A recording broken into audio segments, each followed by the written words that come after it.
All right, this is going to be a FiTech unboxing of a classic 650 throttle body. So this is the one that I use on my GMC motorhome. I've installed it on a bunch of coaches, and just going to open the box and show us what we have inside it. All right, I got instruction manual, some foam, put that off the side. All right, got the controller. This is the newer version of the controller. They had a previous version that was a little smaller and had a smaller screen and had like a little joystick. This one has 5 distinct buttons on it. It has USB-C on the flexible and right here in this port. All right.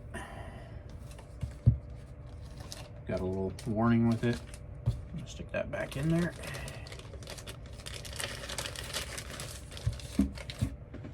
All right, we've got our O2 sensor. This is going to get installed in the exhaust pipe. They ask for it to be 10 to 15 degrees off level so that it doesn't get water inside it. Got the quick disconnect there, which is going to plug into the harness here. You just keep that off of any heat sources if possible.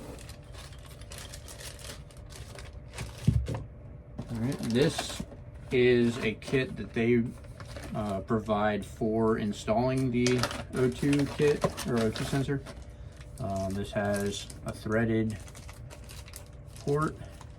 You drill a hole into the exhaust, and then there's a piece of like lead or something that can go behind it, and then these 2 clamps can go around the exhaust and go on there. Normally we actually weld a bung in there. You can get the bungs from lots of places, so the weld-in bung for an O2 sensor works perfect. So this is the wiring harness for it. You can see the big connector here. I think it's a 40-pin connector that goes to the controller, to the computer.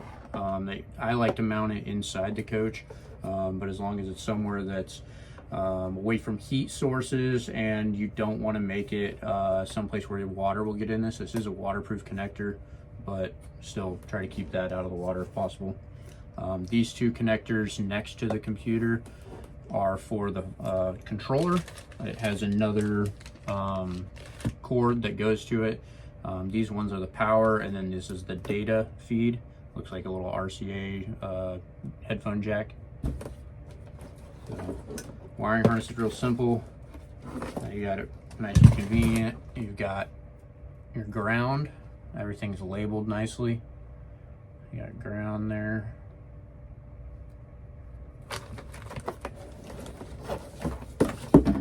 This was that O2 hookup, O2 port or sensor.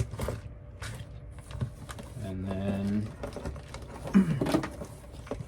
we got the 1 relay. This is for the fuel pump, so they already have that set up for a relay. You've got your 3 wires here. This one is your fan controller, so that's going to give you a ground signal to your fan controller. If you're running the same radiator setup I run, I usually run this to my high temp, so it's the high speed on the fan, and then I run the low speed to a like 180 degree temperature control switch that I put in the cooling jacket. This wire says fuel pump on it. That one can go to a fuel pump or to your force fuel. If you have the force fuel, you can run that power off of this. That'll tell the fuel pump to kick on and off. And then you've got key. So this is an ignition hot source. I don't know if you see that in the light.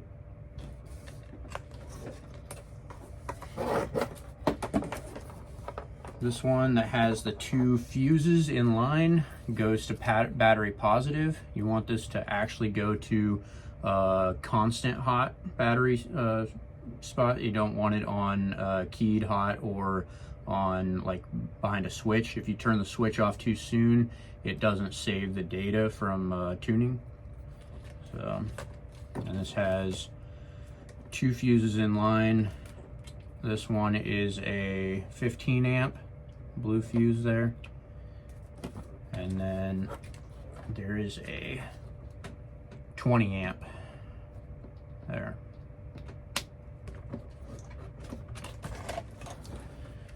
Then you've got the tack in. This is going to go to your tack or your distributor ground tack spot. So this is going to tell how many RPMs the engine's running, so that you can, it can send the fuel correctly for that. And this one that says CTS on it, that's your coolant temp sensor, which is, well, here's a coolant temp sensor adapter, and then this is probably the coolant temp sensor in here. Yep, coolant temp sensor, and then the adapter, so you can put that in. If you don't need the adapter because you have a different intake manifold, then you just run straight into the thing. So this just plugs directly in here, only one way it can go. It does come with a gasket kit, and it's got 3 gaskets in there. The circular one, that's for the actual throttle body to the air cleaner. I don't have my air cleaner in here to show what we use, but I'll do another video on that. And then the gasket that goes under the throttle body to the intake manifold, and then there's 2 versions of that. There might have one that'll go under a spacer plate if you're doing from spread bore to square bore.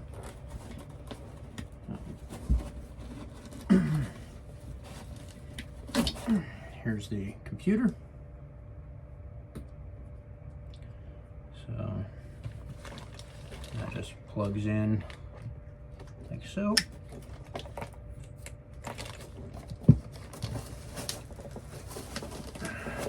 This is just a suction cup mount for your computer. If you want to use that, you can stick it on a windshield or somewhere else.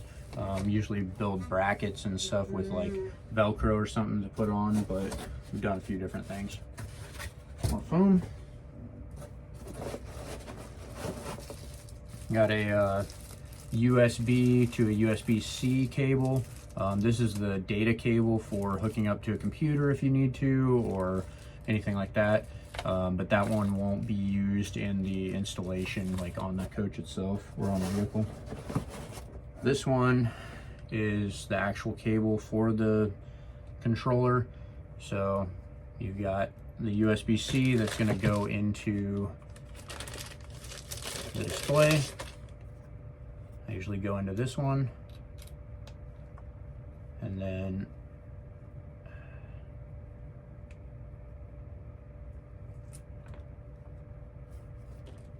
got the controller, it's right here. So got the 2, so you got your power, goes in there.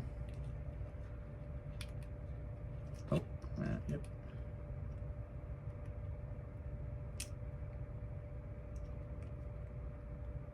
I have to mess that a little bit, and then your data cable. Once the throttle body is tuned, you don't actually have to have the controller installed. I like to use it to display things like the RPM, the coolant temp sensor, or temperature of the engine, and like how much fuel is going through it and stuff, or vacuum, things like that. So, all right, looks like the last, but not the least, we have the throttle body. Oops. Get that out of the way.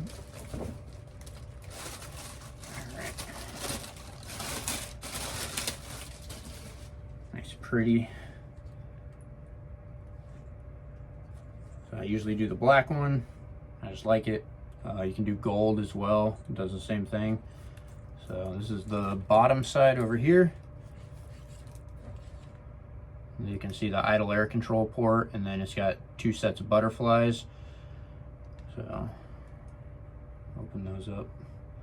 It's got 4 injectors in there, and they'll squirt out in a ring around each of these, so it actually squirts in, it kind of makes like a spiral pattern on each of them.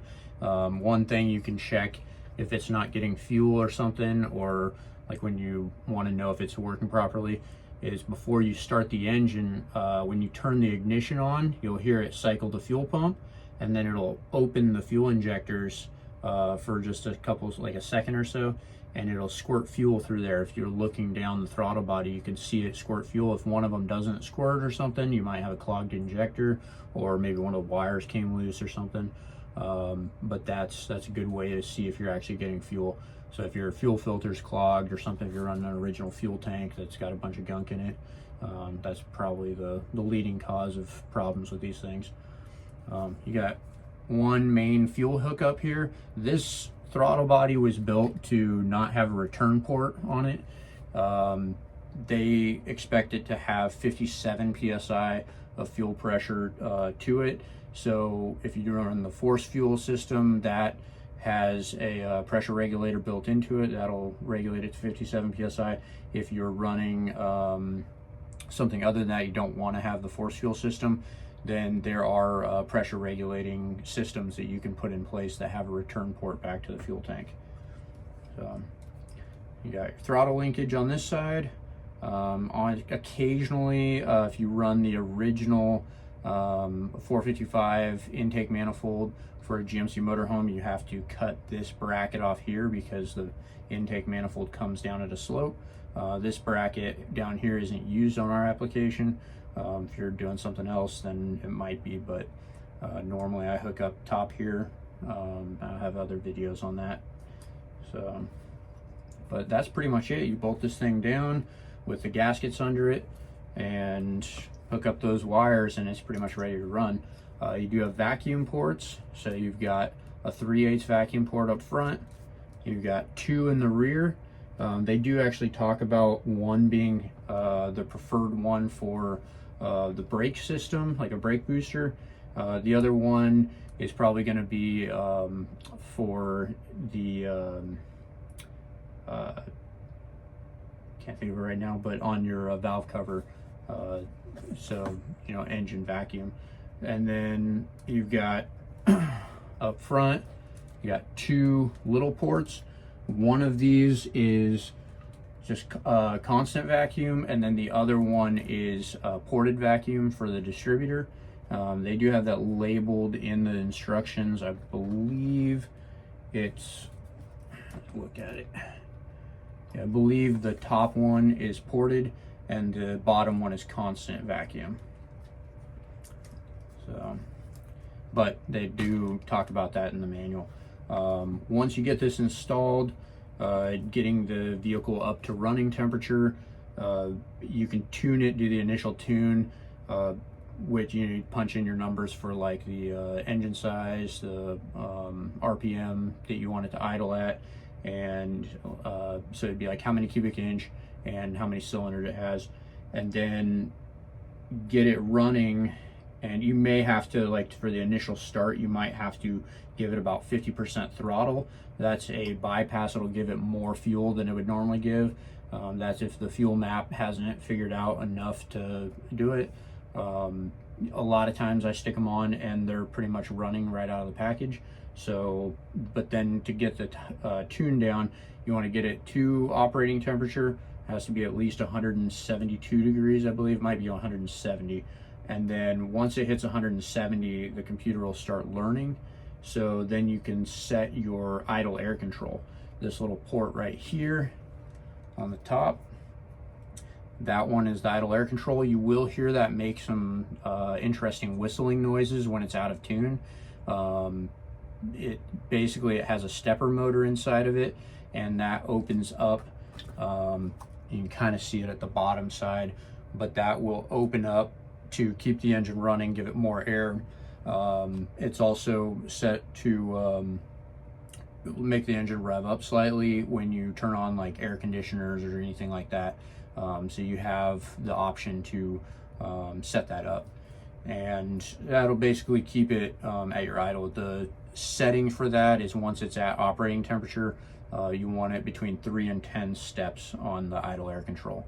So, but there's more to tuning that. You have to turn off the